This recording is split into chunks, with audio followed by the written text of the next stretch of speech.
I accidentally caused my oldest son's girlfriend to break up with him by making her realize she wasn't being treated right, and now he hates me for ruining his relationship. Posted by you/Samus10011.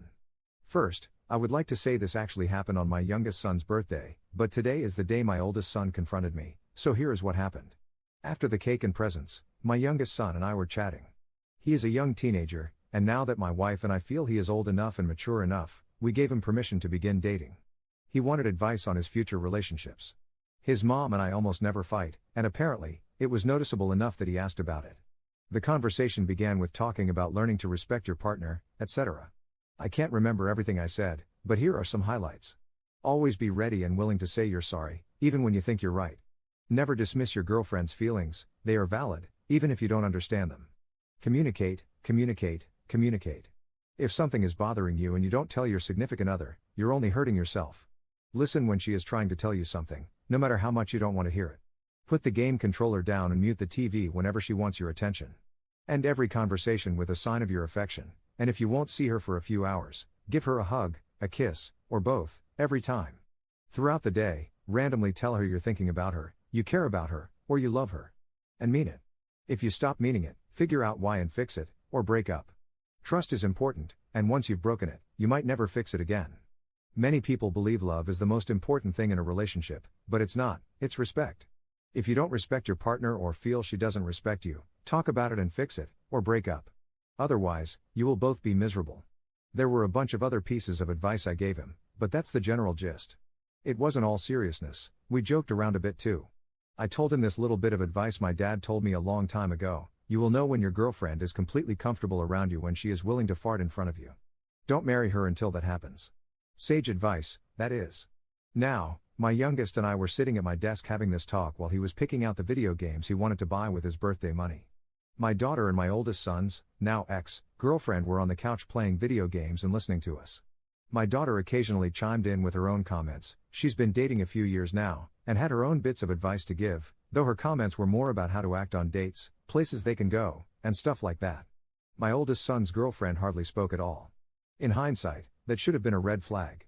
She's a talkative extrovert and also a very pleasant and generous young woman. Eventually, my oldest boy came over and dropped off his gift for his little brother. He and his girlfriend stuck around long enough for him to have some cake, and then they left. At this point, I don't know exactly what happened.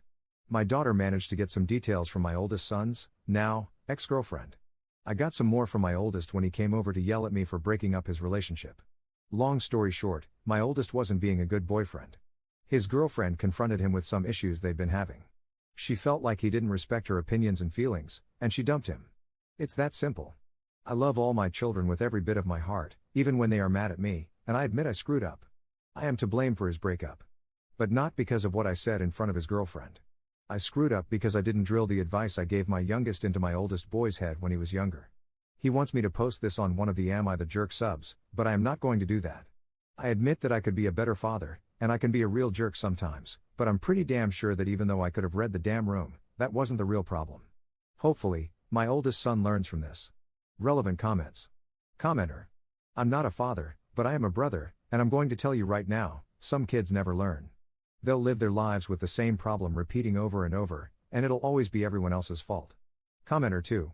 My brother is the same way. For example, his girlfriend, whom he broke up with, was getting her doctorate degree to become an anesthesiologist, and mine is currently getting her master's in nursing. My brother got annoyed by how much he had to do to support his girlfriend through school, like keeping their apartment clean, grocery shopping, etc. He often complained about it when we would do family stuff. I get it to some extent, like, it is exhausting working my 40 to 50 hours a week, taking care of me and my girlfriend's pup, planning dinner, cleaning, and so forth, but I never tell myself, I have to do these things for my girlfriend. I tell myself, I get to do these things for my girlfriend. And it really changes my perspective on taking care of her through her masters. My brother asked me a year after he and his girlfriend broke up why I don't get sick and tired of doing a lot of the household stuff for mine, and I just responded, do you want the answer that will make you happy or do you want the answer that will make you uncomfortable? Love my brother, but he definitely needs some self-reflection a lot of the time. Commenter 3. Since your post makes it seem like he's reading the comments, I'm directing this to the oldest son. Dude, treat women well, not because their gender gives them any special status, but because they are human, and almost everyone deserves to be treated with human decency. If you are with a partner and you realize you aren't actually invested in the relationship, just be honest and break up instead of hurting them by stringing them along. If your sole reason for a relationship is that you just want sex, there are a lot of ways to get it if you are honest with your partners and a decent human being. Learn from this breakup and become a better partner so it doesn't happen again. And listen to your parents. It sounds like they actually understand what a healthy relationship looks like, and that is far too rare in this world to take for granted. Commenter 4. Also, to the son, from a woman, people don't always think of giving unsolicited advice because it often just bounces off until they are ready to listen. If you actually want to be a good boyfriend, you need to ask questions of people and you need to listen. You can't expect that other people will just teach you stuff in life if you don't ask. This goes for this and anything that may come in the future. Life is a lesson, but you have to seek out the answers yourself sometimes. I know you're upset that she dumped you, and you really want to take it out on your dad because he's the one who clued her in, but she was upset when she realized that you weren't treating her the way she should be treated. Obviously, she's learning about relationships too, and your dad's advice hit her head on. It's unfortunate, but you clearly are the one who wasn't treating her well and were at fault, not your dad. Your younger brother had the brains and observation skills to see that your parents had a great relationship and wanted to know more. That curiosity is what will make him a great boyfriend and eventually a wonderful husband. If you also want those things, listen to your mom and dad and don't be mad at them for not telling you this before. They couldn't have known how you were treating your girlfriend in private. Work on being a good person, and women will naturally flock to you. Keep your chin up. For me, I also looked at how men treated other people, for instance, the server at the restaurant. How do they treat people who are down on their luck, struggling, or different? I never went simply by how my boyfriend treated me, but how he treated everyone around him. As I mentioned, life is a lesson, and sometimes they are really tough lessons, and they hurt a lot. I'm sorry you had to go through this. Update 9 days later. I've had a few requests for an update, but life and its troubles kept happening each new day since my original post. I made some comments on the original post, but there were just too many to answer everyone and deal with the PMs people sent me. I'll try to answer the many and varied questions in this update. I'd like to clarify that my oldest son is a young adult and no longer lives in my home. He came over long enough to drop off my youngest son's gift, eat some cake, and left with his girlfriend. My daughter and youngest son are still teenagers. My daughter and my oldest son's girlfriend met through my son, but they are still friends even after the breakup. With that said, on with the update. After my oldest son and his girlfriend broke up, and he yelled at me for it, many things have been said, some things I didn't know were revealed, and some secrets were told. I gave my son a couple of days to cool off before I spoke with him. My wife tried calling a few times, but he wouldn't answer his phone, so I went over to his apartment. His roommate convinced him to let me in to talk. And we did. We also did some shouting, a bit of yelling, and hugged once as well. This is when I found out that my son got a job offer out of state a few weeks ago. It's part of an apprenticeship through his trade school. He is considering it, and this was one of the reasons for the recent tension between him and his girlfriend. She wanted him to stay here, where her family is, and he wanted her to go with him if he took the apprenticeship. It's almost twice the hourly rate he makes at his current job, and the apprenticeship will pay for some of his time spent in classes, although the cost of living is higher there as well. Some people pointed out that my son is a bit misogynistic, and I initially thought that may be a bit true, and I learned part of that is from some of the examples he has seen in my home. I talked to him about this and discovered that he sees things about my marriage in a way they were never meant to be seen. One thing that my son pointed out to me was this thing my wife and I call my magic coffee cup. You see, when my wife is home, I am not allowed to make my own coffee. My wife has always made my coffee since we first started dating. This isn't something I have ever demanded, it's just the way things have always been. It became a joke between my wife and me when we were dating that my coffee cup must be magic because I've never had to fill it myself. Now, after many years of marriage, it's become something I don't even think about. My wife will pick my empty cup up and say some silly magic words like hocus pocus or bibbidi bobbidi boo while waving her hands over it, and then she takes it to the kitchen and makes me a fresh cup. Sometimes I will pick up my empty cup and say some magic words and then shake the cup or peek inside and then in a pitiful whiny voice say to my wife, "Honey, my magic cup isn't working again." The few times I have tried to make my own coffee when she is home, she gets up, hip checks me out of the way, and makes it for me. I learned my lesson long ago, but my kids never saw that play out when it first developed. This is not the misogynistic act my oldest son believes it to be. I do not think it is my wife's place to have to slave for me by making my coffee. She does it because she loves doing it, not because she has to. If she told me today that I had to make my coffee from now on, I wouldn't say a peep. I'd kiss my wife and go make my coffee. This has become part of another running joke that we have going. The joke is we each don't let the other do specific things around the house so that the other forgets how to do them so we can never leave each other. Officially, I do all the laundry, and she does all the dishes. In reality, She does wash the occasional load and I do the dishes every once in a while, but we never admit to doing so. I learned to cook her favorite foods so she forgot how to make them, and she does the same for mine. For example, she can't make eggs over easy anymore, and I've forgotten how to make a good slop, which is sausage and egg noodles in cream of mushroom and topped with fried onions, terrible for you but so good. This, and other little quirks, is part of our love language, and it has taken many years for it to develop. My son mistook the nuanced, unspoken, or joked about, parts of our marriage for some sort of male/female traditional marriage role BS.